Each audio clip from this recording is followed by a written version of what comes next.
Next question, question number 1 देखिए, कहता है 11 के लगातार 3 गुणजों का योग 231 है, तो उन्हें ज्ञात कीजिए। ठीक है, 11 के लगातार, समझ रहे हैं लगातार, एक का लगातार क्या होगा? 2 नहीं, या तो एक का लगातार, या तो एक, या तो इधर 0। लगातार मतलब उसके आगे पीछे गैप नहीं होना चाहिए। 11 के लगातार 3 गुणजों का योग 231 है, तो उन्हें ज्ञात कीजिए। उन्हें क्या कीजिए? ज्ञात कीजिए। सबसे पहला प्रश्न, इतना बड़ा प्रश्न में भी सबसे पहला प्रश्न है ये,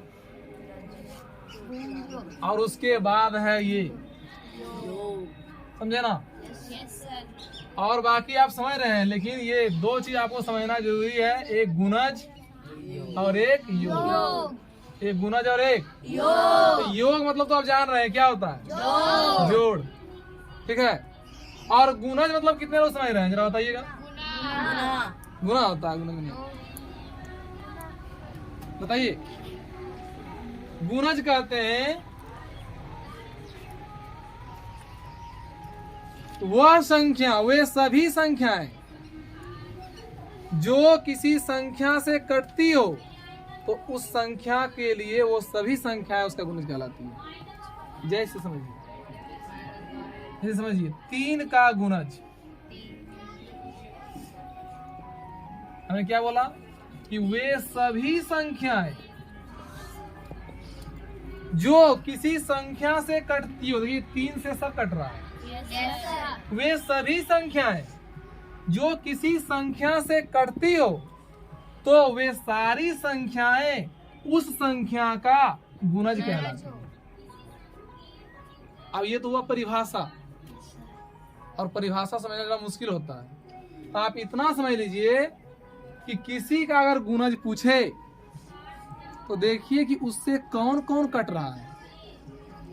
जैसे 3 का अगर गुणज पूछे तो देखिए 3 से कौन कौन कट रहा है, तो 3 से 3 कट रहा है, नहीं 3 से 6 पूर्ण विभाजित हो रहा है, 3 से 9 पूर्ण विभाजित हो रहा है, 3 से 12 पूर्ण विभाजित हो रहा है।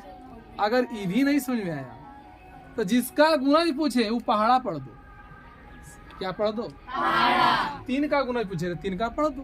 3 एकम 3, 3 दूनी 6, 3 तिया 9, मतलब जो भी आएगा पहाड़ा में वो हो जाएगी। समझ में आ रही कि नहीं? गुणज क्लियर हुआ या नहीं हुआ? अच्छा, आप बताएंगे 5 का गुणज। 5, 10, 15, 20। समझ रहे हैं ना कि नहीं समझ रहे हैं?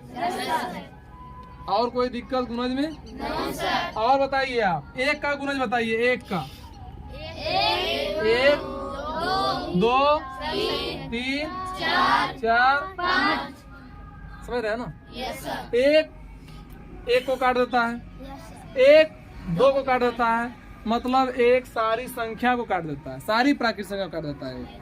तो 1 का गुणज ये सब हो गया। गुणज समझने में कोई दिक्कत? आगे देखिए, आइए प्रश्न पे।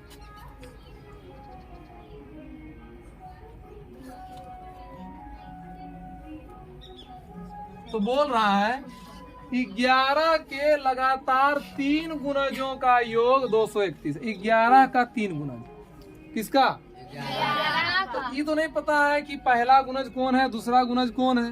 तो मान लेते हैं, माना कि 11 का प्रथम गुणज, प्रथम गुणज मान लिए हम A। क्या मान लिए?